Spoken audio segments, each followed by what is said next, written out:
This section heading is called HTTP. So now in this section we're going to do two things. One, we're going to verify the ports that are used during the checkpointing process. And two, we're going to verify the communications that are used. So first we're going to verify the ports. So within our HDFS site XML file, we defined two sockets to be used during checkpointing.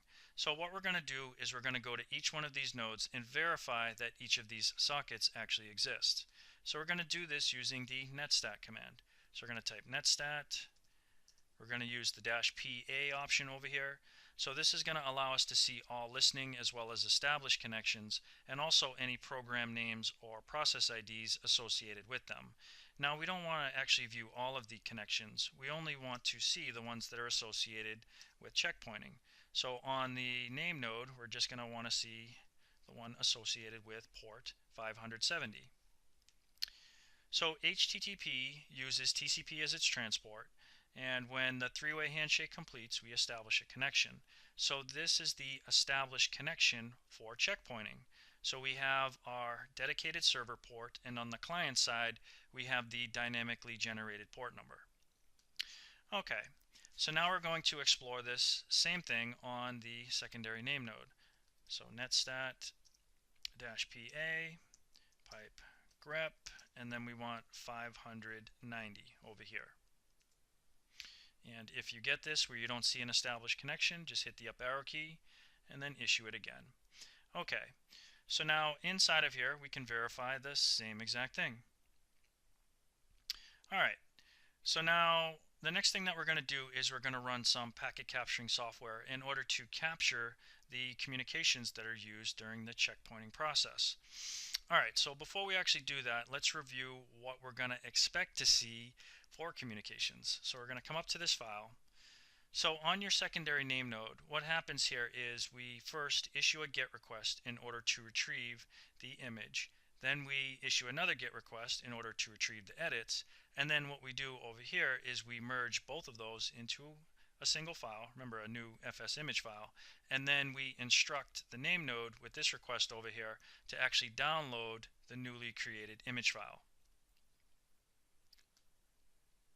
So first let's actually verify by capturing all of the communications and verify that each of those steps are correct. So we're going to do this, and basically inside the lab I'm having you run it from the master host, so why don't we do it from there, but you could run this command from either one of these nodes. So we're going to do sudo tcp dump, that's our packet capturing software, and we're going to use the -X option over here so we can capture all data as well as headers minus the link level headers. We're going to use this V option over here so we can see the packets or the number of packets being captured within the terminal, and then over here we're going to specify our filter, so what we want to capture. So we want to essentially capture anything associated with each one of those ports. So 570 or 590. And then we're going to write the results to a file. The file is going to be called view HTTP.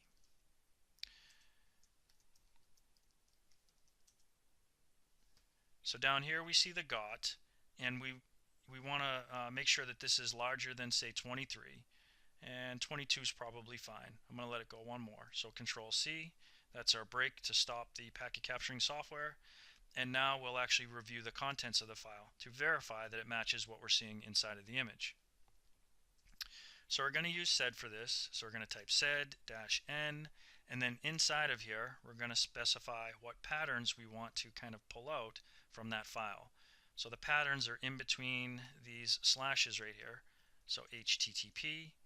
So we want to see anything associated with HTTP. We want to print that within the terminal, and then we also want to print within the terminal those ports.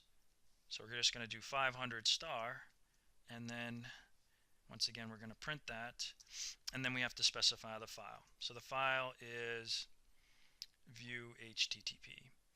So let's see here. Oh, I got an extra tick in there. I was wondering why it wasn't tab completing. So now I'll go Control E to go to the end, tab complete, and we're there. Okay, so inside of here we can verify each one of those steps. Right here we can see the GET request that's used to retrieve the image from the name node. Over here we're seeing the destination. So we've got request, destination, response. Same thing, request, destination, response. So first the image, then the edits, down here, request, right? So this request is to instruct the name node to actually retrieve the new image that was merged on the secondary name node. And down here, we can actually see it. So the name node is now sending a request to the secondary name node in order to obtain the new image.